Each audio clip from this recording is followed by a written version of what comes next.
আসসালামু আলাইকুম। Gen cooking and ব্লগের আজকের পর্বটি দেখার জন্য আমন্ত্রণ জানাচ্ছি।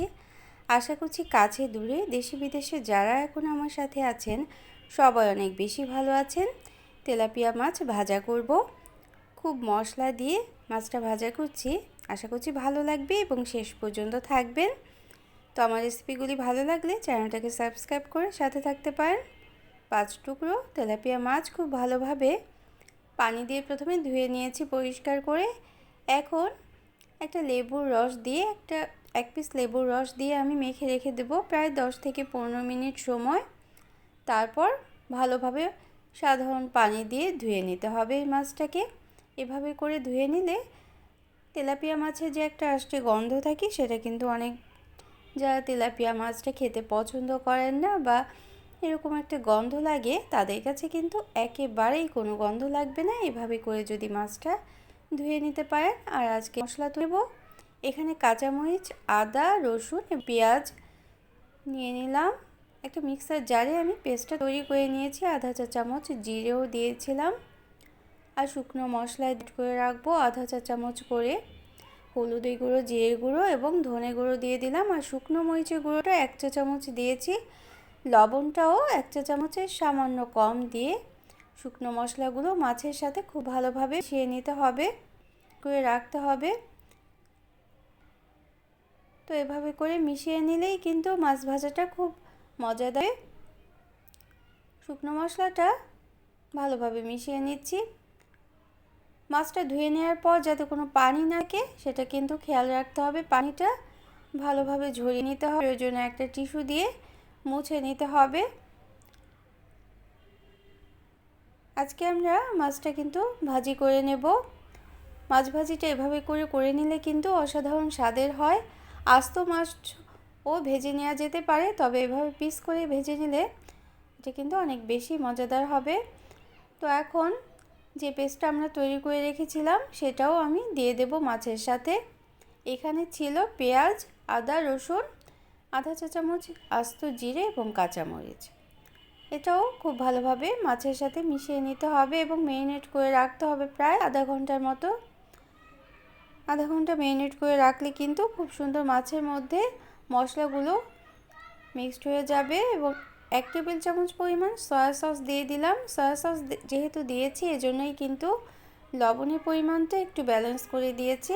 1 চা চামচের সামান্য কম লবণ দিয়েছি এবং 1 টেবিল চামচ পরিমাণ টক দই দিলাম। টক দই কিন্তু খুব বেশি দেওয়া যাবে না, তাতে পানি পানি হয়ে যাবে এবং একটা টক ভাব চলে আসতে পারে। তো এখন আমরা এভাবে করে 30 মিনিট রাখার পর মাছটা এখন ভেজে নেব। আর একটু মিশিয়ে নিলাম হাত দিয়ে মশলাগুলো মাছের সাথে।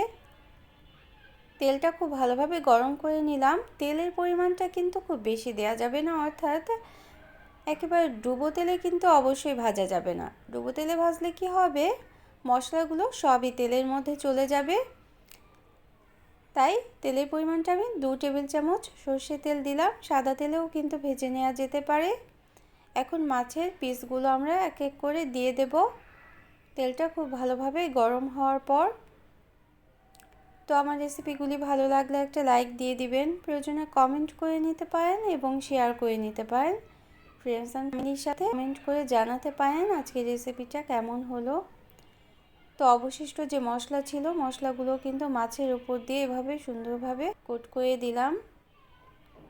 এখন এক পিঠ খুব ভালোভাবে ভাজা হতে হবে, অর্থাৎ প্রায় 3 থেকে 4 মিনিট সময় একটা পিঠ ভাজা হওয়ার জন্য সময় দিতে হবে। সাথে সাথে মাছ দেওয়ার সাথে সাথে কিন্তু উল্টে দেওয়া যাবে না, তাহলে মশলাগুলো মাছের সাথে খুব ভালোভাবে লেগে থাকতে পারবে। আর যদি সাথে সাথে উল্টে দেওয়া হয় তাহলে মশলাগুলো তেলের সাথে চলে যাবে, মাছের সাথে থাকবে না। এই বিষয়টা কিন্তু মাছটা ভাজার সময় অবশ্যই খেয়াল করতে হবে। 3 থেকে 4 মিনিট একদিক ভাজা হওয়ার পর মাছটাকে আমরা খুব সাবধানে উল্টে দেব, যাতে মশলাগুলো মাছের সাথেই থেকে যেতে পারে। আস্তে করে এভাবে একটা স্পুন দিয়ে উল্টে দিতে হবে। তারপর এই অপর পিঠটাও ভাজা হওয়ার জন্য সময় দিতে হবে 3 থেকে 4 মিনিট। এখন আমাদের অবশিষ্ট যে মশলাগুলো ছিল, মশলাগুলো এই অপর পিঠে হালকা করে ম্যারিনেট করে দিতে হবে বা মিশিয়ে দিতে হবে, মাছের উপর দিয়ে বিছিয়ে দিতে হবে। আর তেলের সাথে যদি মশলা মিশেও যায়, সেই মশলাটাও খেতে কিন্তু অনেকটাই ভালো লাগবে। মাছটা ভাজা হওয়ার পর মশলাগুলো আমরা তুলে নেব। আর লো মিডিয়াম আঁচেই কিন্তু এই মাছ ভাজার কাজটা করে নিতে হবে। আঁচটা যদি খুব বেশি বাড়িয়ে দেন তাহলে কিন্তু মাছটা ভিতরে কাঁচা থেকে যেতে পারে এবং উপরের দিকটা পুড়ে যেতে পারে, এটা কিন্তু অবশ্যই খেয়াল করতে হবে। যদি তেল লাগে আর 1 চা চামচ পরিমাণ তেল কিন্তু দেয়া যেতেই পারে। আমি আর 1 চা চামচ তেল দিয়েছিলাম, যেহেতু মাছটা তেলগুলো সবই সোক করে নিয়েছিল এই জন্য। তো আমার অবশিষ্ট মশলা ছিল, সেই মশলাটাও এভাবে করে মিশিয়ে দিলাম। মশলাটাও ভাজা হয়ে ভাতের সাথে মশলা সহ মাছটা খেতে কিন্তু অনেক বেশি স্বাদের হবে।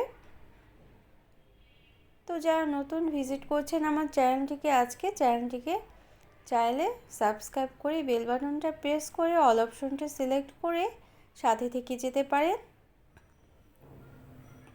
যারা এই কাজটি করে নিয়েছেন তাদের জন্য রইল অসংখ্য অসংখ্য ধন্যবাদ।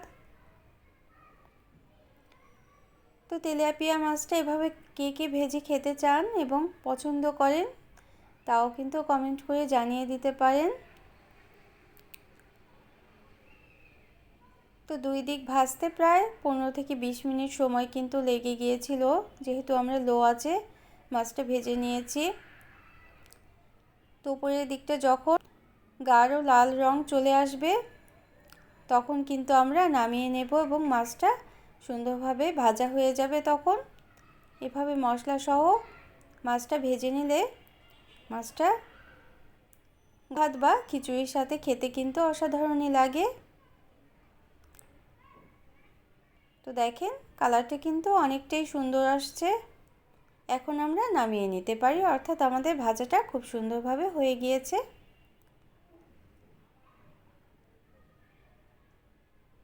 তো যারা এতক্ষণ আমার সাথে ছিলেন তাদের জন্য রইল অসংখ্য অসংখ্য ধন্যবাদ। অন্য কোনো দিনে নতুন কোনো রেসিপি নিয়ে আবার সামনে আসব। তো যেই তেলটা ছিল তেলটা কিন্তু মাছের উপর দিয়ে আমরা আবারও ছড়িয়ে দেব এবং ভাজা মাছটা যখন পরিবেশন করব তখনও প্যানের মধ্যে যে মশলাগুলো থাকবে এবং তেলটা থাকবে সেটাও আমরা দিয়ে দেব।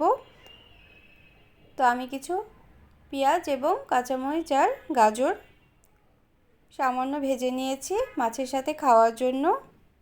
সবাই অনেক বেশি ভালো থাকবেন, আমাদের জন্য দোয়া করবেন। নিত্য নতুন এরকম আরও রেসিপি পাওয়ার জন্য চ্যানেলটিকে সাবস্ক্রাইব করে সাথে থাকতে পারেন। ধনেপাতা কুচিও ছড়িয়ে দিতে পারেন।